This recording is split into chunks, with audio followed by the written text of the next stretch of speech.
Three, two, one. Good afternoon, everyone. Welcome to FPCI Virtual Public Forum on the Regional Comprehensive Economic Partnership. My name is Esther, FPCI's Associate Researcher, and I will be your MC for today's discussion on the Regional Comprehensive Economic Partnership, what's inside the agreement, and will it change the region's economic future? With opening remarks from Dr. Dino Patijawal, Chairman and Founder of the Foreign Policy Community of Indonesia, and joining with us today, our speaker, Bapak Iman Pambagio, Chairman of RCEP Trade Negotiation Committee, ASEAN Coordinator of RCEP Negotiation, and Director General for International Trade Negotiations at the Ministry of Trade of Indonesia. Today's forum will be moderated by Dr. Dino himself. We would also like to welcome all participants from RCEP member countries and the public who are watching this live. Also joining with us today is Her Excellency Kim-A, Ambassador of Myanmar to Indonesia, His Excellency Poma, Ambassador of Laos to Indonesia, as well as Mr. Alistair Cox, Deputy Head of Mission at the Australian Embassy in Jakarta. Now, without further ado, let us begin today's public forum by welcoming Dr. Dino Patijawal. Dr. Dino, the floor is yours. Thank you, Esther. And I want to welcome everybody to today's public forum, where we will discuss the Regional Comprehensive Economic Partnership, which has become known as the largest trading bloc in history of mankind, right? And it's going to be a very interesting discussion. RCEP has been signed by 15 countries and is supposed to it encompasses 30% of the world population, 2 billion people, as included in these 15 countries, and also represent about 30% of the world's GDP. So it's quite a big deal. And the fact that this has happened in the midst of a COVID-19 pandemic is very special, because it's hard to get things done when you are in the midst of a pandemic. How do you get negotiations to run on schedule, and how do you do things virtually, and how do you get things done virtually? In the diplomatic world, COVID-19 has really changed the tempo and the feel of diplomacy. But the fact that the negotiation has been successful and completed in time and not being delayed, that is really something to be applauded and commended. And this is why we're here today, because we have with us an Indonesian official who is playing a key role in the RCEP negotiations. He's not very high profile. He's not the kind of guy that, goes out there and then, do a lot of campaign and so on and so on. He is very humble, low-key negotiator, but very effective. He's Iman Pambagio, who is the Director General for International Trade Negotiations, and he has 3 hats in RCEP. He is the chief of the Trade Negotiation Committee of RCEP, and he's also the coordinator for ASEAN in RCEP, apart from being the lead negotiator for Indonesia. So he has 3 hats, and he's been very persistent in leading these negotiations. The RCEP negotiation has gone on for about 7 years, 2013. So there has been a lot of work put into this, and I can't imagine anyone better to discuss what has happened in the negotiating process and what's in the agreement and how it will impact the region, other than Imam Pambagio, right? So with that introduction, I would like to give him the floor. He will give a presentation, and after that we will have Alistair Cox, who will present the Australian view of RCEP.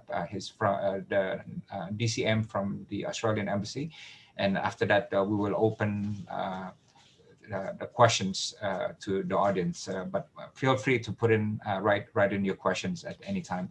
And again, I want to thank the Ambassador of Myanmar, Kim Ai, for joining us, and also the Ambassador of Laos, Poma Sidana, for joining us. Let's start the presentation, and Pa Imam, the floor is yours.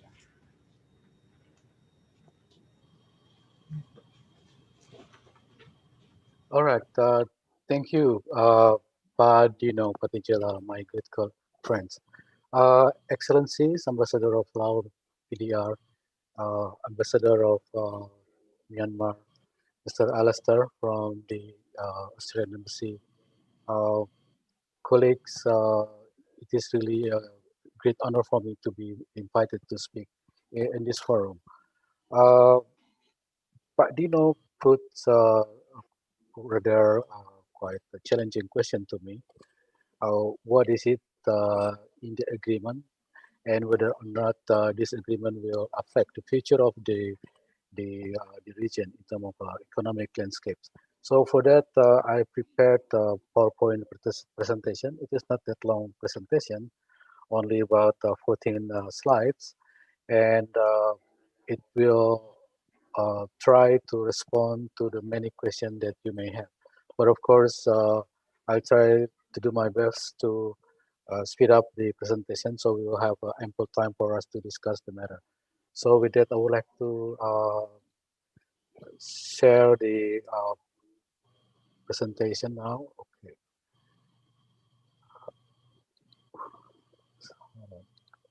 Okay. I think we all know that the RCEP was initiated in 2011 when Indonesia chairs the ASEAN that year. So first we sold the idea to the ASEAN countries, and the next year, on 2012, we tried to get the support from other 6 ASEAN FTA partners. So the first negotiation was started in May 2013.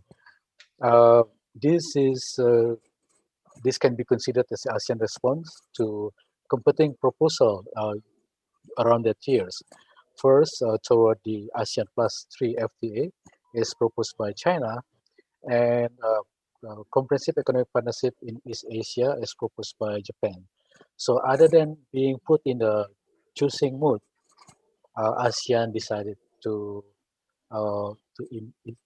introduce new ideas on how ASEAN will play the role in this emerging regional economic integration. And I have to say that there is no precedent in the world where 5 regional FTAs are being consolidated. This was centered on ASEAN as the hub, and keep in mind that 6 pairs of countries outside of ASEAN countries, of course, has no bilateral FTA with each other. I'm talking about China and Japan, for example. They don't have any FTA relations. While Japan and New Zealand, they have FTA relation under the TPP/CPTPP. Korea and Japan, they don't have any bilateral FTA. India, Australia, India, China, and India, New Zealand, they don't have any uh, bilateral FTAs with each other. So for them, negotiating the RCEP is something to be pursued cautiously, and to some extent, it contributed to the challenges that 16 countries have to deal with during the negotiation. As Ambassador Tino told us that I have 3 hats to put on as the Indonesian chief negotiator. I have to make sure that Indonesia's position during the negotiation is constructive, and we understand what are the defensive interests and offensive interests in the context of RCEP negotiation. I was asked by the ASEAN economic ministers to coordinate my colleagues in ASEAN. From time to time, I had this ASEAN caucus before we go to the plenary. And of course, I chair the RCEP Trade Negotiating Committee, consists of 16 countries before India left the screen last year.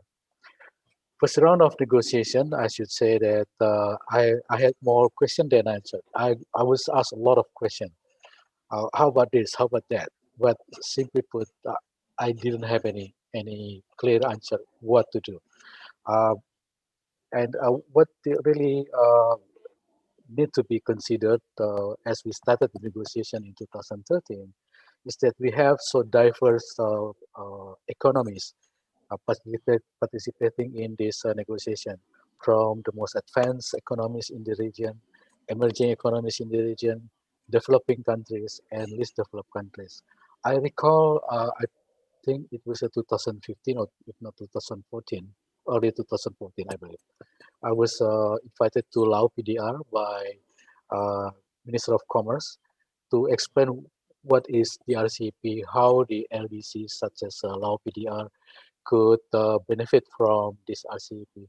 So I spent 2 days sitting together with high official from Lao PDR talking about the RCEP, in particular how we can provide some rooms for least developed countries in this negotiation to have the provision of special and differential treatment and additional flexibility, of course. So with that, after 7 or 8 years of negotiation, we come up with an agreement being signed last month on the 15th of November. In terms of rules, we have 20 chapters altogether, beginning with the initial provision and general definition. We have a cluster of chapter on goods, beginning with the trade in goods, and following that, rules of origin, including its annex on product-specific rules, custom procedures, trade facilitation, SPS, STRACAP, standard technical regulation and conformity assessment, and so on and so forth. We have another group of chapters in services to include annexes on financial, telecommunication, professional services, and movement of natural person. We have another chapter on investment and so on and so forth. And we have this institutional provision. I could not stress enough the importance of having this chapter because of the complexity of the arrangement. We agree. Again, we are talking about consolidating 5 ASEAN plus 1 FTA involving 6 ASEAN partners. We try to come up with a common rules, so to minimize the spaghetti ball effects affecting our business, in particular the small and medium enterprises. So this is about the rules that we have been agreed upon. In terms of market access, of course, we have trade in goods, trade in services to include some subsectors there. We have temporary movement of natural person. We have investment. All in all, the main text and annexes, we come up with more than 14,000 pages. That's only one set of the agreement. So we are lucky to have the working group on legal institutional issues. This particular working group have worked day and night. They continue to work during the weekend. Beginning, I think in June, they try to speed up the process of legal scrubbing, and they never had the in-person meeting. All the meetings were held virtually. So it was amazing, simply put, that this group can finalize their works, knowing that all in all we have more than 40,000 pages of document. Another point that I would like to convey is that not all things being included in our negotiation. So here we have noted perhaps one of the most controversial issues, the investor state dispute settlement, or ISDS. We don't include this provision in our investment chapter. There was an understanding among the parties that If so agreed, we can discuss this in the future, either in the format of ISDS as we know today, or any type of dispute settlement between investor and the states. We don't have any provision or chapter on labor, on environment.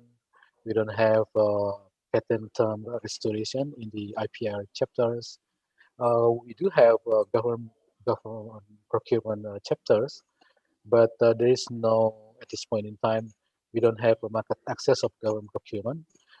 We focuses only on the transparency and cooperation. Again, parties to this agreement agreed that in the future we may discuss the market access of the government procurement if all parties agree to discuss it.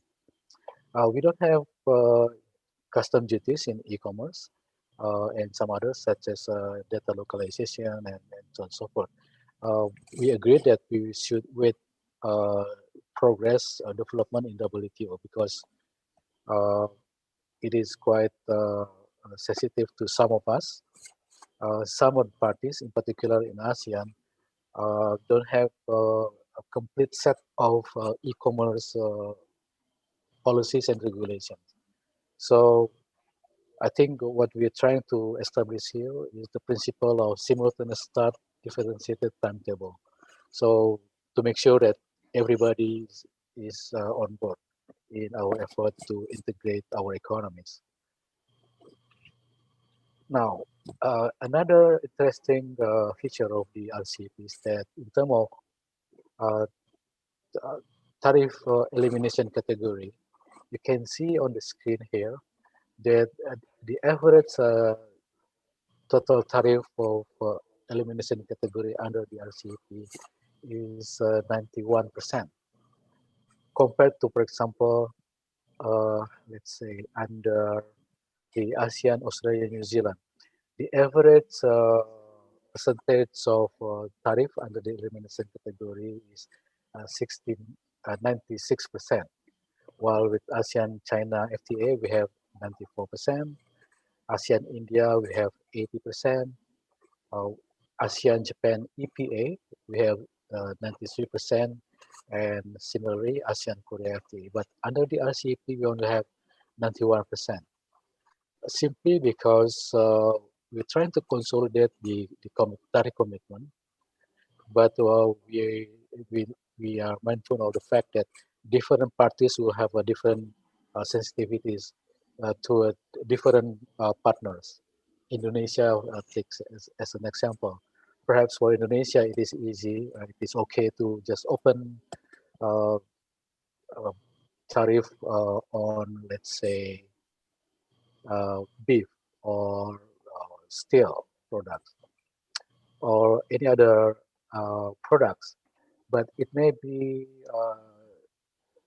difficult for Indonesia to offer the same commitment to, let's say, China or Japan or Korea. So that's really during the negotiation took into account the different sensitivities toward the different partners in the negotiation. That's why during the market access negotiation, we let the pairs of countries to sit together to negotiate their market access commitment to each other. So it is not being negotiated in a room, a big room among the 16 parties, but rather we let the bilateral pairs of countries to sit together. So it's, I think, more than 295, 96 bilateral pairs to include goods, services, and investment. So it is quite a hectic process of negotiating the market access. And by the way, in terms of the attendance or participants to this negotiation, it was between 2015 and until 2018. We noted the attendance of more than 800 delegates from 16 countries. And during day one, we get together in one auditorium, one big room, where I opened officially the round of negotiation, and I provided some guidance to different working groups. Let's say working group on certain goods. I will say that last round, you reach this point, you have these issues. I'm hoping that you all did your homework and come to this meeting prepared to move on. So I will ask this working group to reach this point, A, B, C. Similarly, on working group on trade and services, working group on investment, custom and trade facilitation, and so on and so forth. So typically on day one of the round, I will provide the guidance to all working group and sub-working group. By the way, we have 9 working groups and 6 sub-working groups during our negotiation. So again, in terms of tariff commitments, the average tariff elimination under the RCEP is 91%. Perhaps we have more commitment in terms of services negotiation. The noticeable improvements on services is that we have more than 100 subsectors included in our commitment. For ASEAN, it ranges between 100 and 115 subsectors. For Indonesia, we committed 104 subsectors, while ASEAN partners committed around 100 to 138 subsectors. And comparing to the ASEAN plus one FTAs, we have a better features under the RCEP agreement. On approach, we adopt the scheduling for transparency. We call it a negative listing. Usually, we adopt a positive listing of services commitment. With regard to the domestic regulation, there is a mechanism for the authorization with realistic and clear procedures on provision of timeline for completion.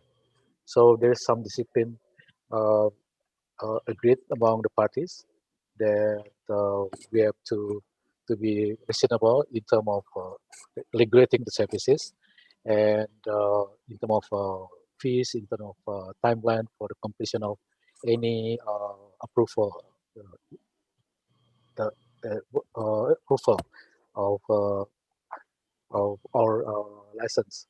In terms of disciplines in services, we have this RCEP and MFN. On professional services, we encourage parties to communicate and to cooperate amongst professional bodies on a mutually agreed areas. And on MNP, we adopt the wider categories to include business visitors, intercorporate transferees, independent professional, spouse, and dependents, and of course cooperation. So some of these features are not found in the ASEAN plus one FTA. Perhaps another intriguing question would be, what about India? Oh, hold on. Oh, not yet. Okay. Oh, okay. Do this first. I read some news, but also I heard this comment from other countries when we negotiated this agreement, that the RCEP is lower quality compared to the TPP/CPTPP. I have to be honest that yes, in terms of tariff elimination, for example, under the TPP/CPTPP, 100% of the tariff being negotiated among the parties, while in RCEP, it is up to the parties, the bilateral pairs of parties, to negotiate their tariff commitments. So in average, only 91% of the tariff being committed under this agreement. We can observe that under the TPP/CPTPP, there are provisions on labor, environment, state-owned enterprises, indigenous people, tighter IPR rules, and ISDS. While under the RCEP, we don't have these provisions. We also observed that the TPP has some set letters to address member sensitivities, but at the end, most should be phased out, meaning that uh, to some pairs of countries under the TPP or CPTPP, there are some agreements that particular parties will be allowed to uh, meet their full commitment after X years. But all in all, there is no excuse. Uh, Everything should be phased out. And I don't know if it is lucky or not, but under the RCEP, we don't have any sad letters. So it is clean agreement, just main text and annexes.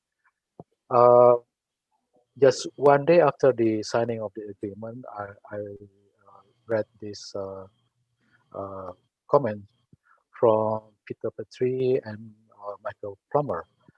Uh, the effect of this RCEP agreement are impressive, even though the agreement is not as rigorous as the CPTPP. It incentivizes supply chains across the region, but also caters to political sensitivities. So during the negotiation, really, I have to be careful to navigate along the line uh, of the political sensitivities. You can imagine that during the negotiation, one of the rounds of negotiation, the many negotiation round that we have, we are talking about market access. We ask Japan and Korea to complete their market access negotiation. Well, we are talking that North Korea, sent out the missile and landed in the Japan's territories, or sea territories actually. Also during the negotiation, uh, we got the information about some border clash between China and India. So it affected the course of negotiation. But thankfully, uh, I had a very good family of TNC's members. We can put aside those difficult issues and we focus on what we are trying to achieve in the first place. So we managed to uh, pass those very quite difficult situation. Now, what about India? I could say that India remains in our hearts.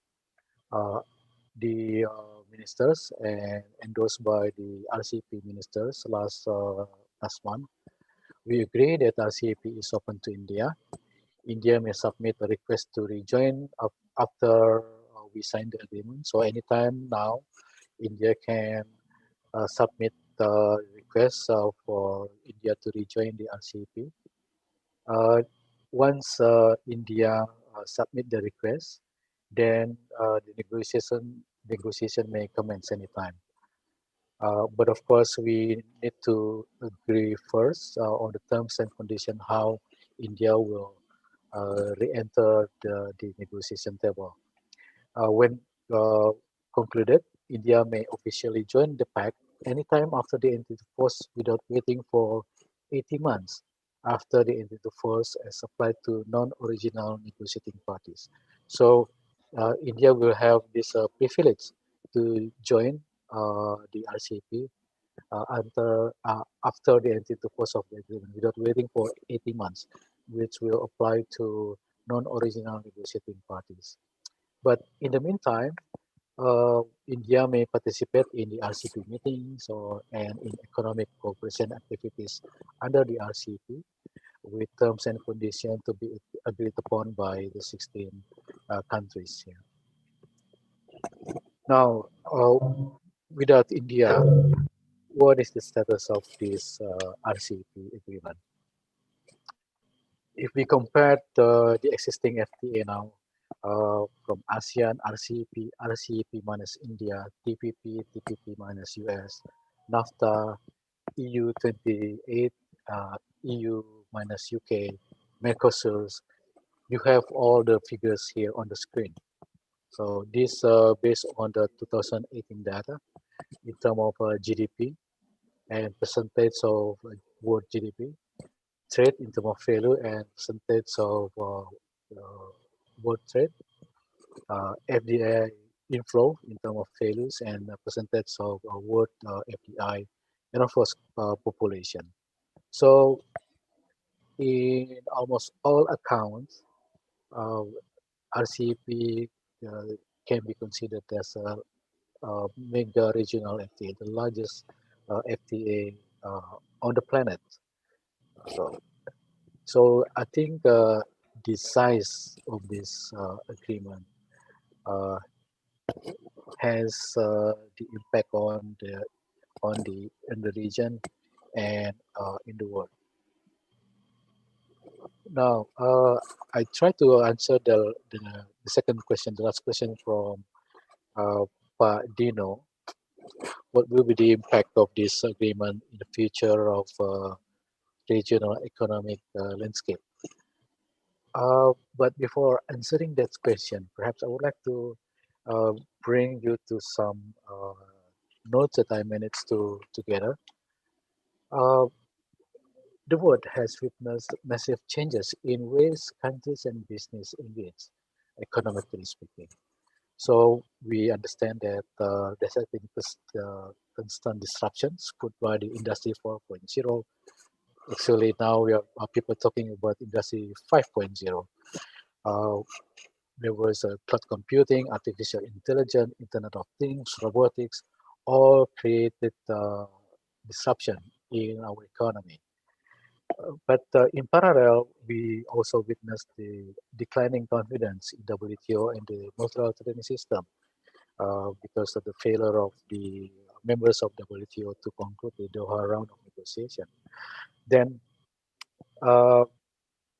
we also witnessed increasing trend toward bilateral and regional trade deals. And under this context, countries tend to emphasize the value of tit for tat. So what can you offer to me if I can offer this to you? Right. So it's just really tit for tat. Everybody needs to make sure that it is a win-win trade deals. But also we observe that there has been enhancing trend toward the multilateral, unilateral actions, often in a punitive sense. So if other countries is perceived as being cheating the others, then the other will feel free to take a unilateral punitive actions. I don't need to names. I don't need to name names here, but I believe you all have a clear understanding what I'm talking about. And of course, the trade wars between the two major economies with the strong value chains connectivities. The impact of this trade war really quite significant.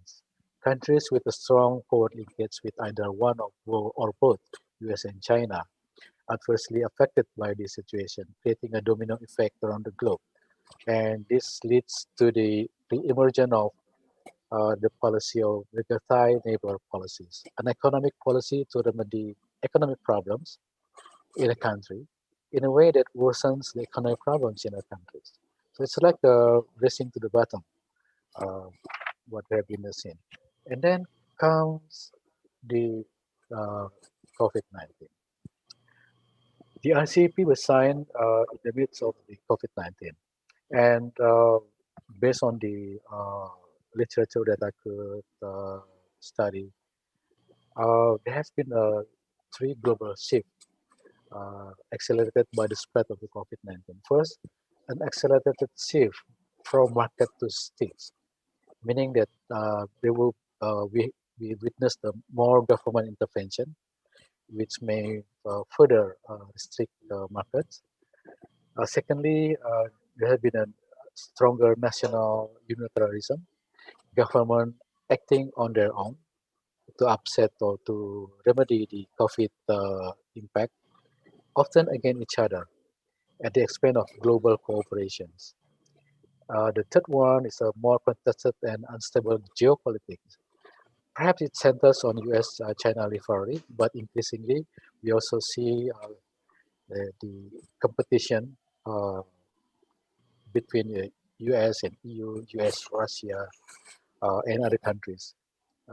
Whether or not it is a competition for regional or a global influence, it remains to be seen, and depends on how you see this discussion. So some analysts say that, well, we are witnessing the globalization. The globalization is dead. Is it true? We don't know. There has been a rise of new mercantilism, where state exercises its power to control markets domestically and internationally. During this COVID-19 situation, we see more and more government take over the scene and try to fix the situation. But it is about more government intervention.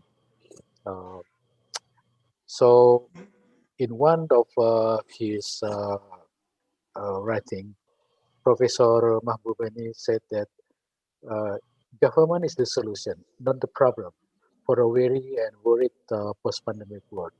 And he also stressed that now Asia's economic taking the center stage and remake the global order. So what I could understand from his writing is that this is the Asia's uh, moment to take the center stage, and we have RCEP. Uh, there's also another question being put forth by some of observer whether someone will dominate RCEP. We understand that uh, we have a quite major economic powers in this agreement.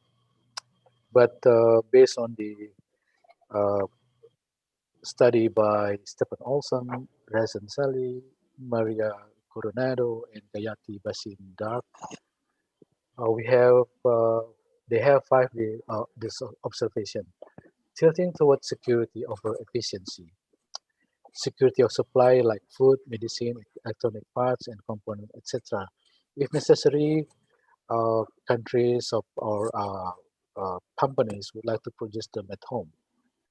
Second, new development is that trade is being rethought, not rejected. So companies try to reduce heavy reliance on a single source of supply. This is not a protectionism, just the necessity of being sovereign and independent from industrial point of view. So you can observe these days that many companies try to diversify their presence and their source of supplies to make sure that they would not depend solely on a single source of supply and single location of production. The third new development is towards shorter supply chains by way of fortifying economic relationship closer to home rather than across oceans. And for East Asian countries, we have the RCEP agreement to facilitate this new development. It may be more realistic than developing the supply chain across the Pacific, for example. So I'm not saying that we are now working toward regional supply chain rather than global supply chain. Global supply chain will stay there. But in terms of COVID, what we observe is that there's a shifting toward the shorter supply chains. And another development is the so-called dual circulation. It was introduced at the China May Politburo meeting this year, by which China would like to combine the international circulation and internal circulation. So they would look at the export and domestic consumption as equally important for the future and sustainability of their economy. And many other countries now look into this model. And the last point I would like to take up from my readings is that business now adjusts to the new reality. They are not simply doing business. They would like to put some values on their business. They're talking about people and planet, transparency, proximity, and collaborations. And I found this phrase, no purpose, no gain. So in terms of business in the future, companies around the globe, including small medium enterprises, I can see this in Indonesia. They would like to put some value in their products, either it is goods or services. This is not simply about delivering product and that's it, or services, but they would like to give values to their services, to their product. So, so that perhaps would give us some backgrounds to answer to really one important question put forward by Ambassador Fatih Jalal, whether the RCEP agreement will change the region's economic future. So, of course, I will leave it to the this meeting to answer that quite interesting question from Pak Dino Patijala. So that will conclude my presentation. I hope I keep myself within the 30 minutes presentation allocated to me. So with that, I will pass the screen back to the moderator. So thank you for your attention. Yeah. Thank you. Thank you, Pak Iman. That was very comprehensive brief on RCEP and its impact, and of course, including its contents. Now, I would like to turn to the Chargé d'Affaires of the Australian Embassy in Jakarta, Alistair Cox. Alistair. Well, thank you very much, Dino, and thank you to Pak Iman for that excellent, very comprehensive overview briefing, not just about the details of the agreement, but about the bigger picture issues and strategic context. And I'd like to thank the foreign policy community of Indonesia for inviting me, I suppose, as a representative of a non-ASEAN partner, one of the five, hopefully six, as Pak Iman says, if India can join later on, but one of the non-ASEAN partners of RCEP. I'd like to just open by acknowledging particularly, and maybe people don't fully know that, you know, Pak Iman was really a key leading ASEAN negotiator for RCEP, and RCEP was originally an Indonesian idea within ASEAN, and Pak Iman has really played a very significant role in RCEP since its initial announcement in 2012, and then, as Dino says, I think the negotiations got underway in earnest in 2013, and Pak Iman's also been very heavily involved and he made all the difference helping us with our bilateral trade agreement as well. And I'd like to also acknowledge the ambassadors from ASEAN who are with us today, the ambassador of the Union of Myanmar and from the Lao PDR. Thank you very much for your participation, and to everybody who's viewing the webcast today. As has been said, I mean, our view in Australia is that RCEP is a very major achievement, particularly for ASEAN and for all of us who are close dialogue partners with ASEAN. I think sometimes in the Western media, RCEP is often described as a Chinese agreement, or that it's China's version of what, you know, the TPP was the American one, and the RCEP was the Chinese one. Well, that's wrong. I mean, it was not Chinese. It was actually ASEAN initiative from the very beginning, and China became involved, obviously, but it's not. The initiative actually strongly came from ASEAN, and you know, it's an important agreement, as we've heard, because of its size. 30% of the world's population are embraced by the agreement, around 2.2 billion people. I think Dino has also said 30% of global GDP, a combined GDP of US $26.2 trillion. That's an enormous amount, and growing to around 50% of GDP by 2030 as those economies continue to grow in size relative to the rest of the world, and nearly 28% of global trade is caught up in RCEP. When leaders launched RCEP, as I said, back in 2012, their goal, and I'll quote here, it was to create a modern, comprehensive, high quality and mutually beneficial economic partnership to facilitate the expansion of regional trade and investment and contribute to global economic growth and development. And over the past 8 years of negotiation, I think the importance of this goal has only increased. I think, as we saw in Iman's slides, some very good slides there around the point of slide 12 and slide 13 in particular. We've seen there's been a return, significant growth in populism, in protectionism, and in challenges to the rules-based multilateral trading system represented by the WTO, of course, and before that was the Global Agreement on Tariffs and Trade, GATT. Well, this has been very highly challenged, particularly since I think the global financial crisis in 2008-9.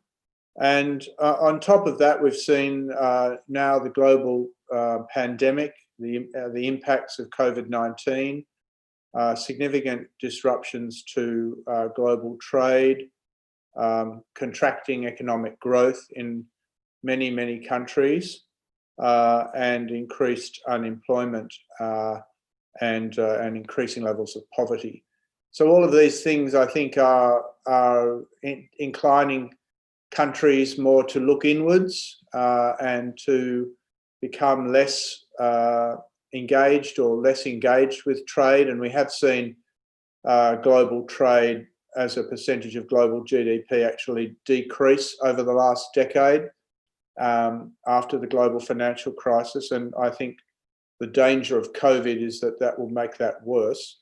But I think by signing RCEP, I think all of the member countries, the 15, the 10 ASEAN members and the 5 others, have sent a strong signal in the middle of the pandemic that our region is committed to principles of open and transparent rules-based trade as a critical part of COVID-19 or post-COVID-19 recovery, and that we see ourselves, the countries involved, as a source of economic strength and opportunity.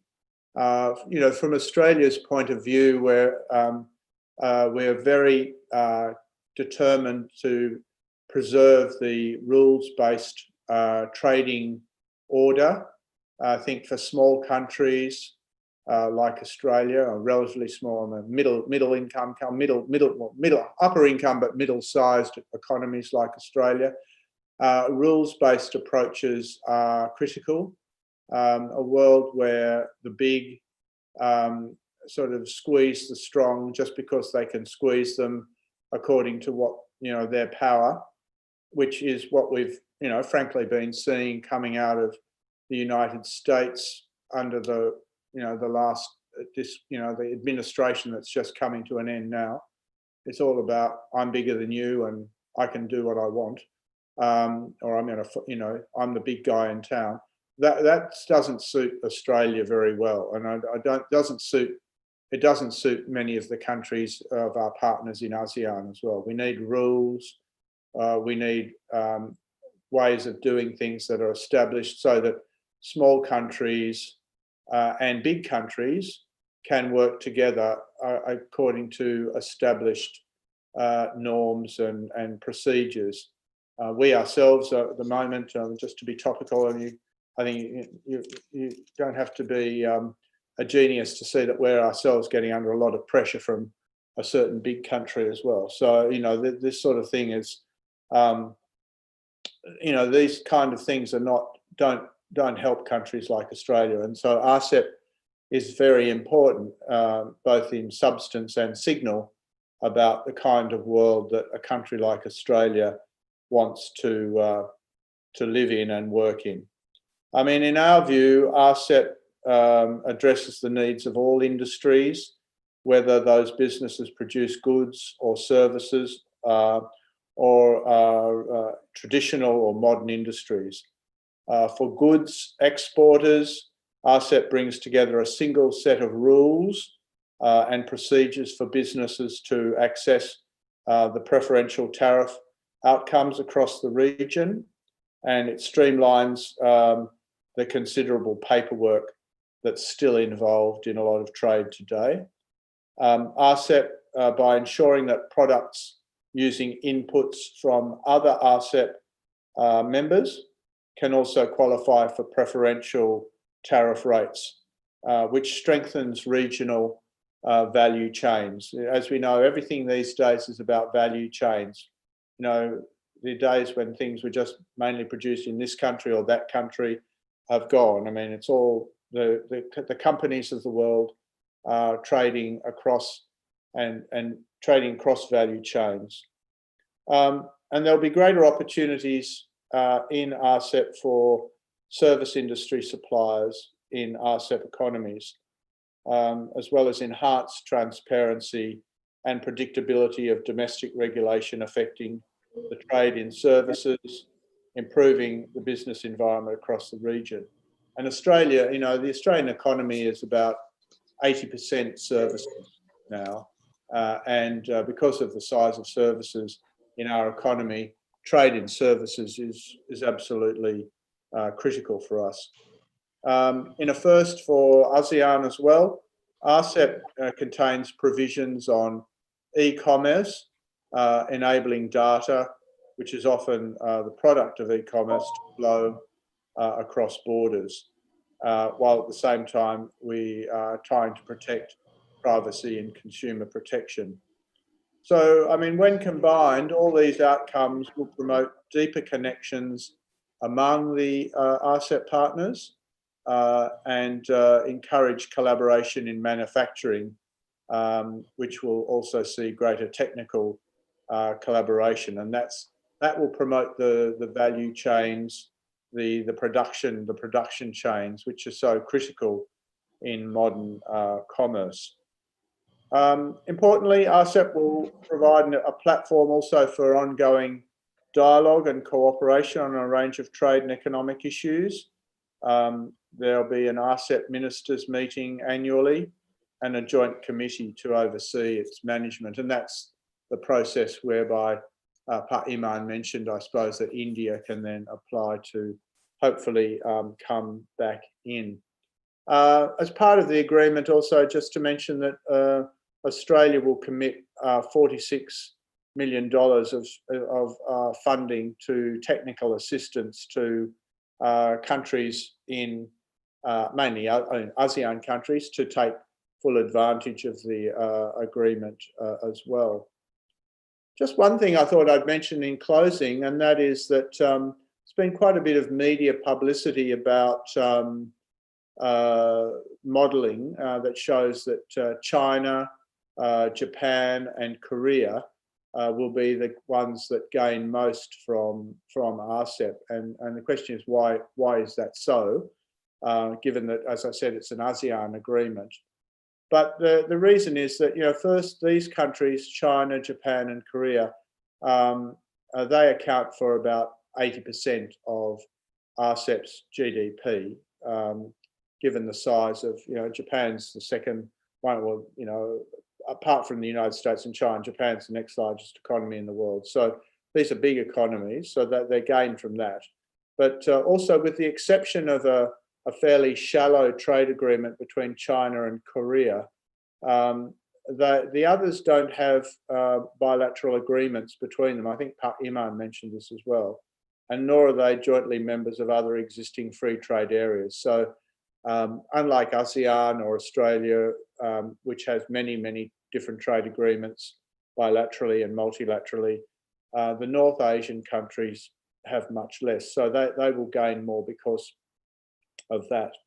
For ASEAN, though, I mean, our view is that RCEP builds on free trade agreements that we have, and China, Japan, New Zealand, Korea have with ASEAN, and these complemented by a number of other bilateral FTAs, like the ones we have with Indonesia, or we have a bilateral FTA with Malaysia and with Singapore and so on. So Thailand. So the benefits of RCEP will arise from the much harder to measure, I think, changes in the regional value chains and the services trade. They're the big gain. That's what's mainly in it for us, I think. But we also don't think that any fear about a flood of imports into ASEAN from other RCEP members is legitimate fear. I think ASEAN's already done a lot of these trade agreements before, and I think fears of a new flood of imports coming in, given existing trade agreements, I don't think those fears are warranted.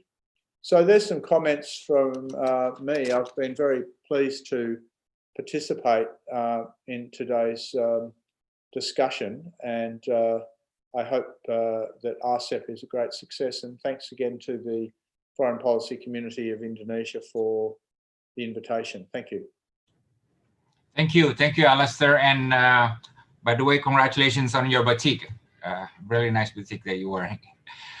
So we go into the Q&A session. Let me throw the first questions to Iman, and if Alistair, you want to come in, by all means. A lot of the FTAs, the usefulness is in the fact that they can stimulate reform at home, right? Because otherwise they have no excuse to do reforms at home, right? So if you look at the provisions of the RCEP, do you think that there's much there that would require us back home or other countries to commit reform? And secondly, this is a big deal, right? A big trading bloc, the largest in history, the largest on the planet, and so on. But, there are some skepticisms, especially from the Western media, right? I'm just wondering, do you feel that, that's unfair, that you feel underappreciated or underestimated, in terms of what RCEP is and what how significant it is as an economic milestone? Yeah. So those two questions. Yeah. Okay, thank you, but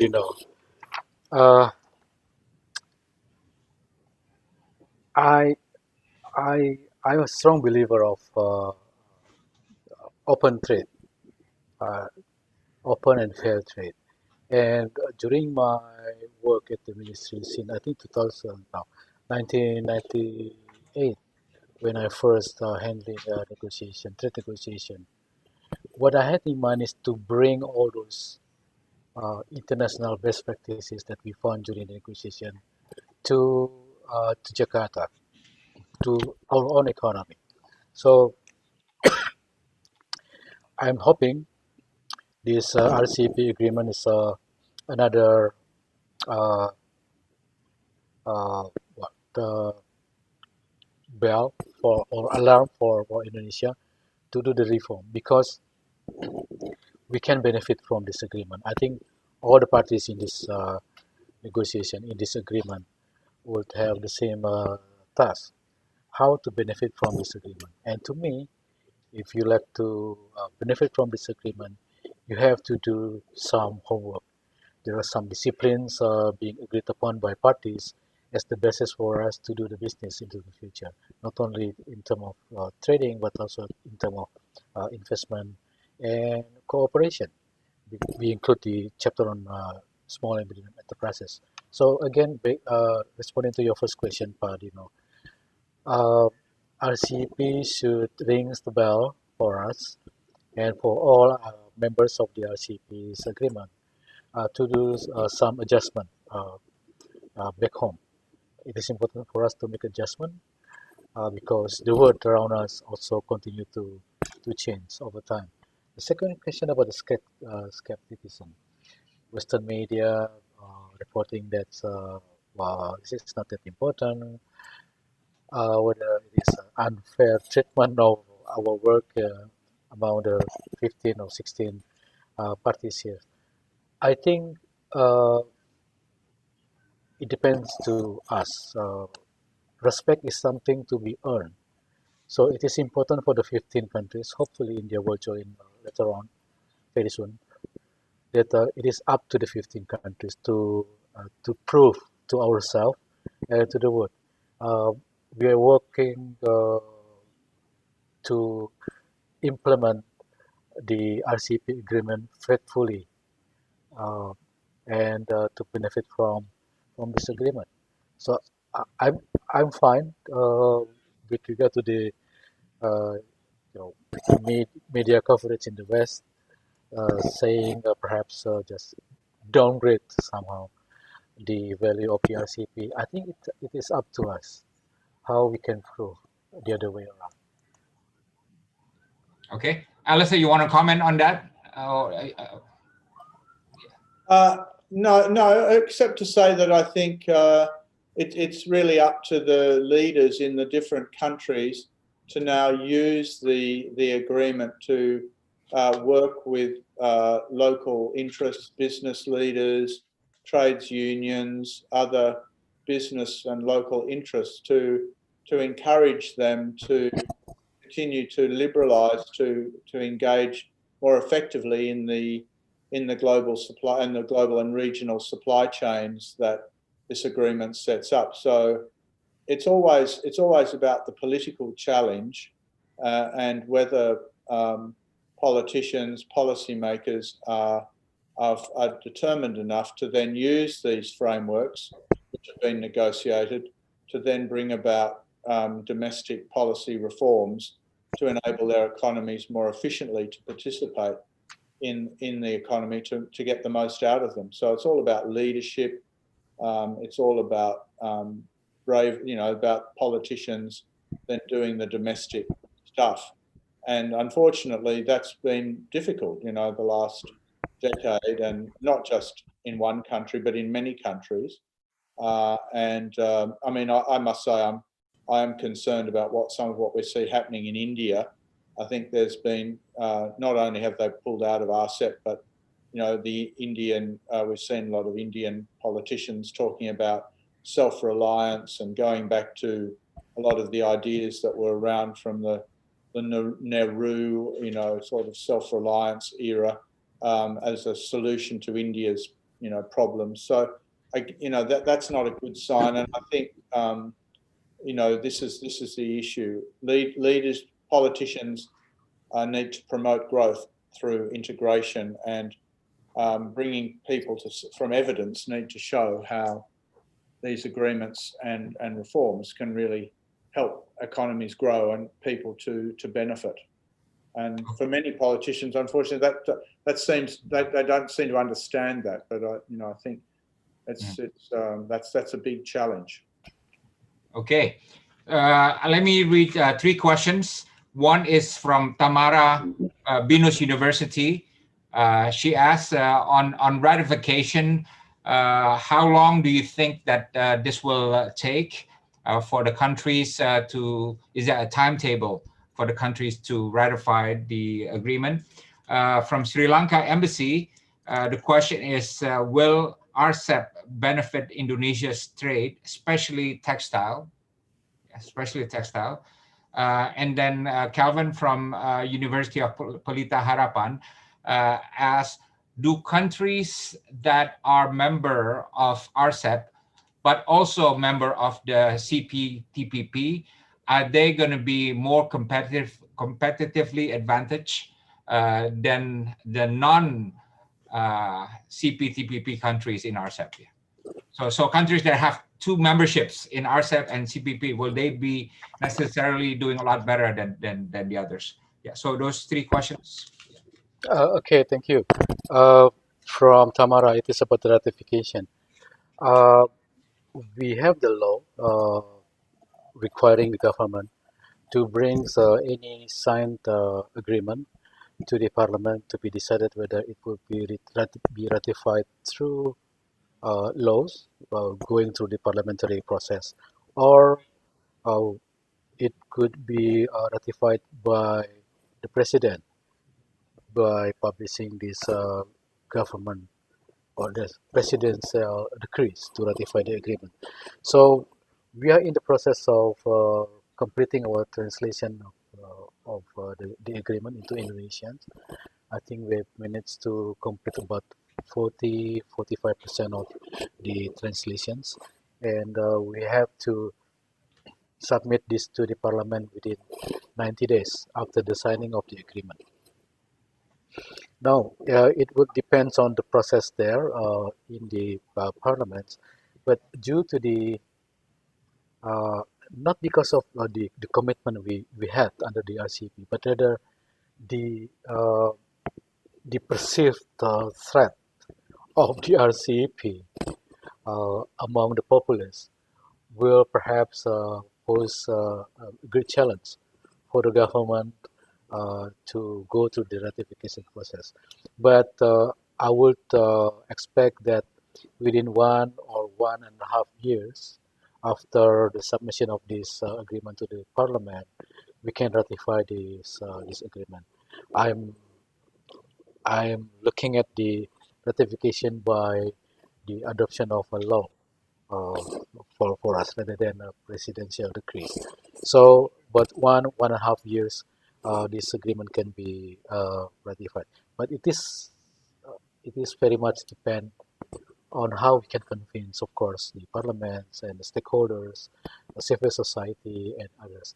It would be very difficult for us, for the government, to go through the ratification process if we could not expand our worldviews.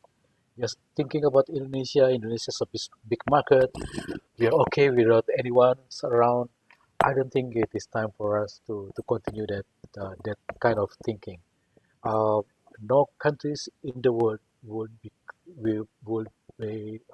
modernized, would advance by way of closing their borders. It is about opening our economy. I recall the precise words of our president after the signing of the this agreement in Bogor Presidential Palace. He told me that it is not about liberalization. It is about integrating our economies to the world, playing a more significant roles in the global value chains by way of enhancing, enlarging, deepening our role in the regional supply chains in the RCEP regions. So I was asked by the presidents and by my minister as well to develop this understanding. It is not about liberalization. It is not about just opening our market. It is about integrating our economy to modernize our economy. So I'm hoping that during the discussion with the parliamentarians in Senayan, this could be discussed as well. How to look at RCEP in the larger context of bringing Indonesian economy into the future. Be the fourth largest economy by 2050. From the Sri Lanka's embassies, will it be benefit Indonesia in particular in the textile sectors?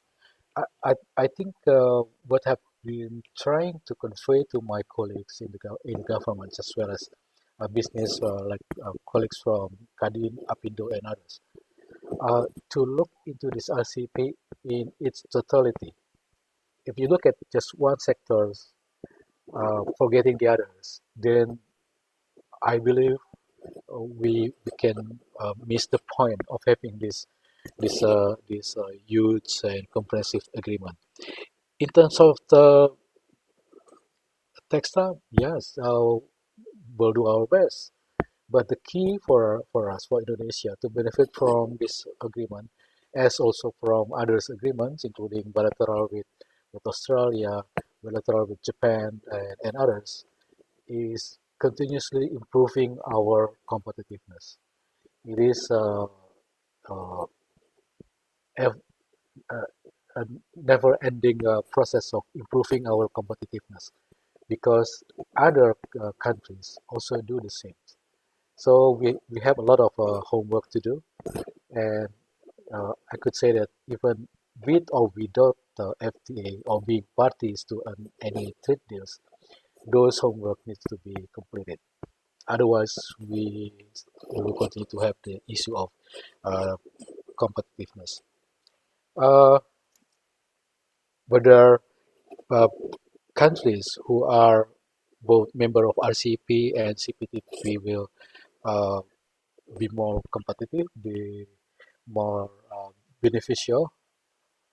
I think we have to look into the detail. Of course, having being parties to those agreements would benefit the countries. But saying that those countries will be more uh, advantageous compared to countries being a member only to the RCEP, I think it is not straightforward, Pak Dino. I think we need to look into this, the structures of the economy. There, I think many factors need to be considered before we can come to that conclusion. Yep. Okay. Alistair, if you want to add anything, just raise your hand. Yep. Yeah. Just briefly, just to say that Australia will ratify the agreement next year in 2021. I think in the Australian community and politicians, trade is still seen as a positive thing and as beneficial for the community. There are people who question the value of trade, and there are people who question the value of these agreements and are concerned about imports. But I think largely in Australia we've been able to keep debate positive about trade and trade relations, and so far it's always challenging. It's getting harder.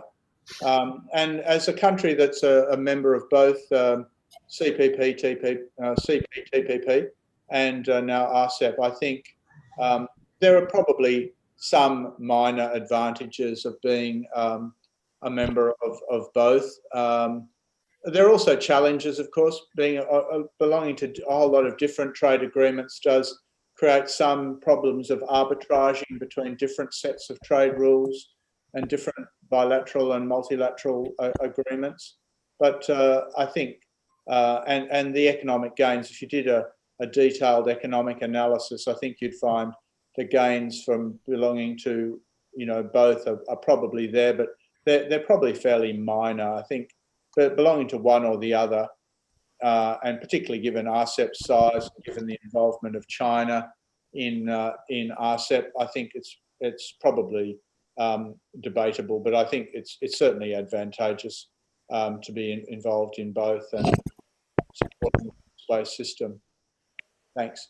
Okay, Ambassador Kin, please. We'd like to hear your words here.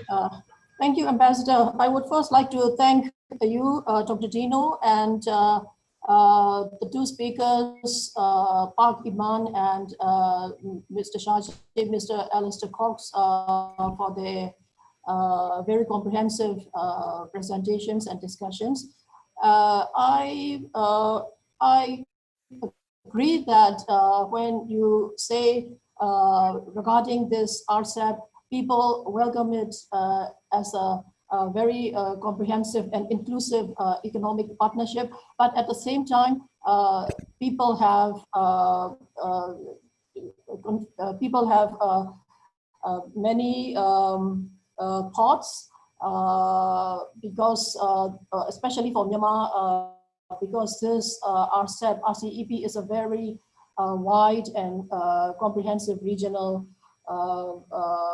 economic agreement.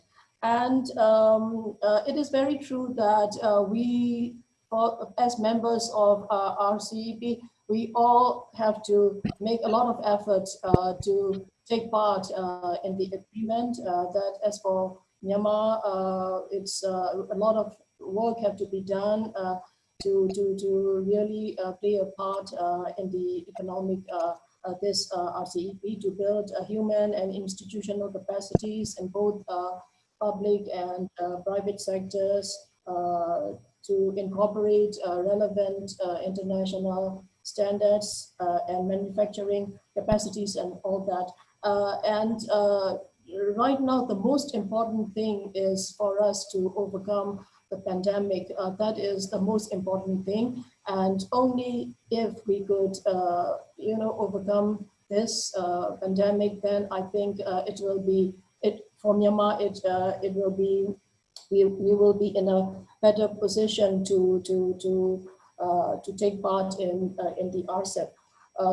My question is, because many of the members of RCEP are, they are also members in TPP, as you said, and also many members have bilateral FTA agreements among themselves. So if how is it going to work?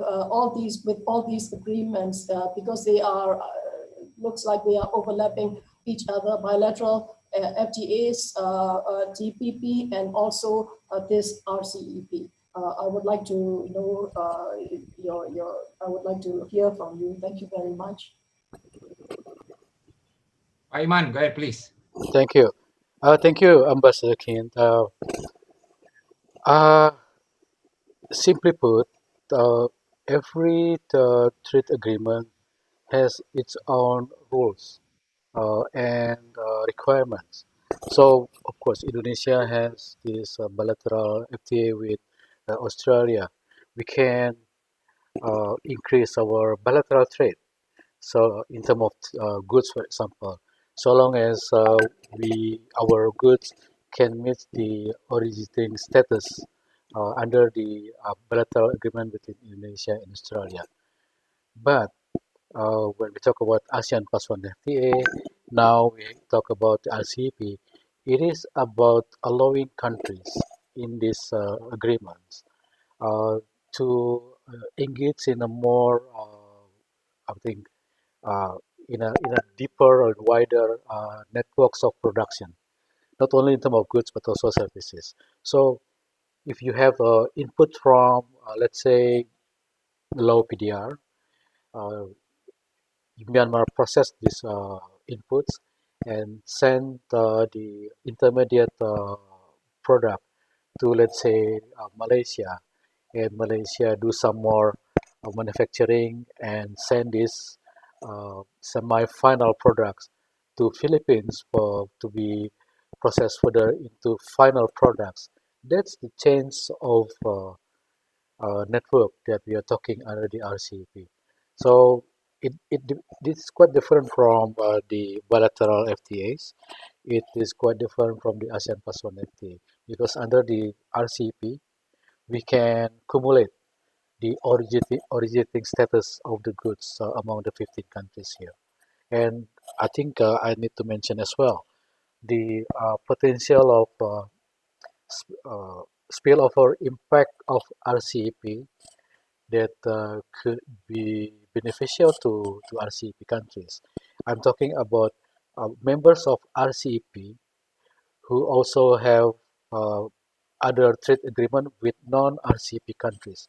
So long as the originating status under those agreements between RCEP countries and non-RCEP countries can be met by sourcing from the RCEP's region, then we're talking about wider value chains involving the RCEP countries.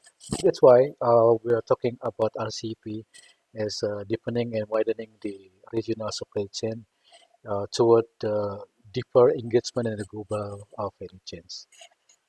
I think that would be my response to Excellency Ambassador. Okay, let me, there's a final list of questions. One is Taingi from University of Yangon. Welcome, that's from your country, Ambassador. After 8 years of negotiations, what do you think it was the biggest problem, the single biggest problem that you faced? Right, that's one. We have a question from Devi Mahatma from CIPS, Center for Indonesian Policy Studies. Common people did not know much about RCEP since they thought RCEP won't affect their lives. How would the government address this issue? And the final question, actually, I like to put the final question. Pak Iman, you know that we have a lot of trade instruments, yeah? So we can look at it as cars, right? You may have a car that can take you from here to, someplace far away in fast speed. But if you don't use it, then it's no use, right? So my question to you is, so now we have the RCEP. It's not a perfect instrument, but it can take us places if we want to. Do you think that your successors, the future Indonesian governments, the present and future Indonesian governments will be able to utilize this instrument so that, we can make benefits out of it, right? Rather than not drawing benefits out of it. Yeah. So those three questions. Yeah. Thanks. Thank you, Ambassador. Your last question is very intriguing question. But let me first respond to the question from Yangon University. Yes, 8 years of negotiation is something. I take it as personal. Although my spouse, my ministers told me, don't take it personal. It is your work to do, your work to complete. But I can't. I think if I could take one biggest challenges that I have to manage and navigate is different uh, cultures involved in this negotiation, because a different culture would mean different values, and different values will mean different characters, attitude, and so on and so forth. So that's why it has become personal to me to lead this negotiation for 8 years. I recall that in one ministerial meeting in Manila in 2018, if I'm not mistaken, I was admitted to the hospital because it was so tense. Uh, my proposal was being challenged even among ASEAN colleagues, let alone to bring this proposal to the plenary to all 16 countries. But that was the only proposal that I have on the table. Uh, but then in the morning, I was admitted to hospital. So again, what is the biggest challenge that we have during negotiation? I think it is more about the value, different values we come to the negotiation. Some would see this as a threat, simply threat. Some would see that, well, I am special. I have to be treated very special as well. Right? Uh, the other would say, I am the biggest economist on on the screen, so you have to listen to me. Right? So, but it takes a lot of efforts for me to manage the conversation, to hold the ground, to give equal chance to every single delegates on the table. So, and it requires not only arts, but perhaps additional skills to manage this, including how to read the, the direction of countries from their face, from their body language, gesture, when other countries make an intervention or make a statement. So I have to manage those conversation. The second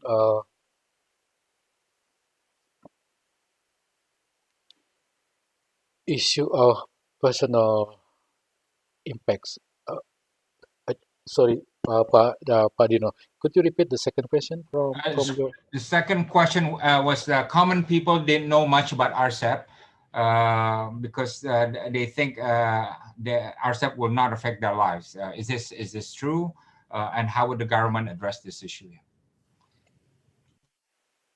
Okay, I could not, of course, guarantee that uh, public will be fully aware of the possible impact of the RCEP. Not only the adverse impact, the challenges of the RCEP, but also the benefit offered by the RCEP. But I think the best way for the government to raise the awareness of the public about this agreement is by way of continuously uh, talk to them, talk to the civil society, talk to parliament, talk to the politicians, uh, holding this seminar or webinar here and there. We also have 6 FTA centers in the regions. I will prepare some initial information about the RCEPs. There are many ways for us to inform the public about the RCEP, what are the challenges we have, how to benefit from the RCEP. But I think it is very important for us to shift the mindset of looking ourselves in the context of global trade. I mentioned earlier, if we think that we are okay, uh, just be our own, be on ourselves. I think it will be difficult for us to convince the benefit of the RCEP. They only see the adverse potential impact of the RCEP rather than see the things from a more neutral, objective perspective. Now, uh, the last question from yourself, Pak Dino. uh, I will retire, simply put, beginning on the 1st January. But I believe uh, during the negotiation, we managed to uh, uh, how to put it, not educate, but uh, brings us many officials to go through these difficult issues, uh, look at the things in a broader context, not to treat this negotiation as if you go to the Indo or small shop. When you enter the shop and going outside, you have something on your hand. No, it is about uh, agreement for the future. It is not an instant outcome we are looking for. We need to make some adjustment. First, of course, once again, how to improve our competitiveness, how to address uh, the high cost economy. In Indonesia, we talk about rente economy, how to address this corruption, because RCEP comes in a big way. So we have to respond in a big way as well. So I think that would be my best response to your very specific question, Padino. But during my retirement, I plan to to do more writings, perhaps through Kompas, Business Indonesia. I will get involved more through the medias, just to to encourage a public discourse about Indonesia and global trade. Where should we put Indonesia in the global trade map? What coordinate it is Indonesia needs to look at? These big countries, everybody talk about Indonesia as a big countries. We talk about potential. We sell ourselves in a positive way for for uh, for companies to invest to Indonesia. But do we uh, uh, do our homework? I think that the missing piece of our work. So I will continue doing something during my retirement age from my humble house outside Jakarta. But you will continue to read my name somewhere here and there. Okay, thank you. Before I make my concluding remarks, Alistair, do you have you want to say something? We have a minute or two for you. Just very briefly to say that I think, in terms of difficult areas, and I wasn't a negotiator like Pak Iman was with this deal, but I think agriculture is always difficult in these deals because politicians in home countries are always concerned about agriculture, and agricultural lobby groups are always very active. So agriculture is often, while it's not the main game, often it's, as Pak Iman has said, it's often about the global value chains. Often the politics of domestic agriculture gets very difficult in these agreements. Smallholders, we've seen that, again, reference to India, and just in recent weeks we've seen big protests in India by farmers against domestic changes in India, land holding and so forth. So it's very sensitive and difficult in these countries, and so agriculture, I think, is often the big issue. And I fully endorse what Pak Iman has said about politicians, bringing these agreements to people. I mean, I think the Indonesian government is to be congratulated, and President Jokowi for the work on the omnibus law. I mean, in many respects, the omnibus law is about the same things that the RCEP is trying to encourage. And I think, as Pak Iman said, that when Jokowi said to him and Bogor, this is about integration, I think that's what Jokowi equally thinks that and rightly, that the omnibus law is all about too. It's about integration into regional value chains, encouraging Indonesia to use its wealth of resources and people in more efficient ways to get more return, more benefit from its resources used more efficiently in those supply chains. So I think, Jokowi knows this very well as a businessman himself, and figuring out how to put the least amount of product into your furniture business to get the most amount of income out of it efficiently and effectively. So he knows. So that's what this agreement's about in a bigger way. And I think he understands that intuitively. So I think it's for politicians to and leaders to bring this to people and to bring the evidence and use the evidence to persuade the doubters that these agreements and this integration into the regional and global economy is to people's benefit. Yes, there are, short-term changes and people have to transition. The economy is very dynamic, and you have to set up social safety nets for that. And Indonesia's moving ahead on doing that now. So yeah, I think that's the key thing. It's politicians have a role of leadership and messaging to the community. Thank you for that. Well, we've come to the end of our discussion. I want to thank Pak Imam Pambagio and also Alistair Cox from the Australian Embassy, and also to thank Ambassador of Myanmar, Ambassador Kint, and Ambassador of Laos, Mr. Sidaye.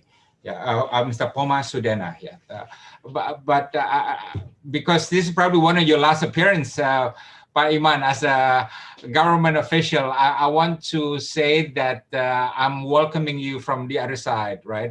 You know, you know, we're gonna be doing things together, and if you want to feel young, I don't know how old you are. If you want to feel young, join FPCI. I mean, look at me. I look a lot younger than 5 years ago when I joined. And Alistair has looked older. Alistair. So no offense to that, right? But you know, it's very rare for somebody who retires and then looking back and then feeling, okay, what is my legacy, right? And for you, I think your legacy is definitely RCEP, and I think we're gonna call you from now on as Mr. RCEP, right? So that's your new title. But one last comment about what you have done. Look, you know, you have not been out there complaining to the media every time you had a problem, right? You really were low key. You were very professional. You were very technocratic. You were a consensus builder. And I think for students of international relations, there are hundreds of them that are watching this. This is the secret to successful diplomacy, right? If we had gone out every time you had a problem and then screamed to the media, you know, you probably be popular, but you're not going to be successful inside the negotiating table. So I really give a lot of credit for your patience, for your perseverance and creativity, and I hereby nominate you and crown you as Mr. RCEP. Right? Thank you. Okay. Thank you. All right. Back to the MC. Yeah. Thank you very much, Dr. Dino, and thank you as well, Pak Iman, for your very excellent presentation today. On behalf of FPCI, we also would like to thank you, Your Excellency Kim A, Your Excellency Sitsena, Mr. Alastair Cox, and all the participants watching live on our YouTube today. Now, before we say goodbye, we'd like to take a brief photo session. I will give my marks on 3, 2, 1, and then FPCI will take a picture of you. So please do smile on the count of 1. Counting 3, 2, 1. Let's take another one. 3, 2, 1. Perfect, everybody. Thank you so much. Now, we hope that today's public discussion was very fruitful for you, and we hope to see you at the next FPCI event. Have a good rest of your day. Okay. Thank you. Thank you, everybody. Yes. Thank you. Thank you. Thank you, Pak. Yeah, Thank you, Alastair. Thank you. Thank you. Good luck, Iman, with your future in retirement. Thank you. I will ride my Harley. Thank you for all you have done to promote trade relations in the region and with Australia. Thank you. Thank you. Thank you. Thank you, guys. Bye-bye.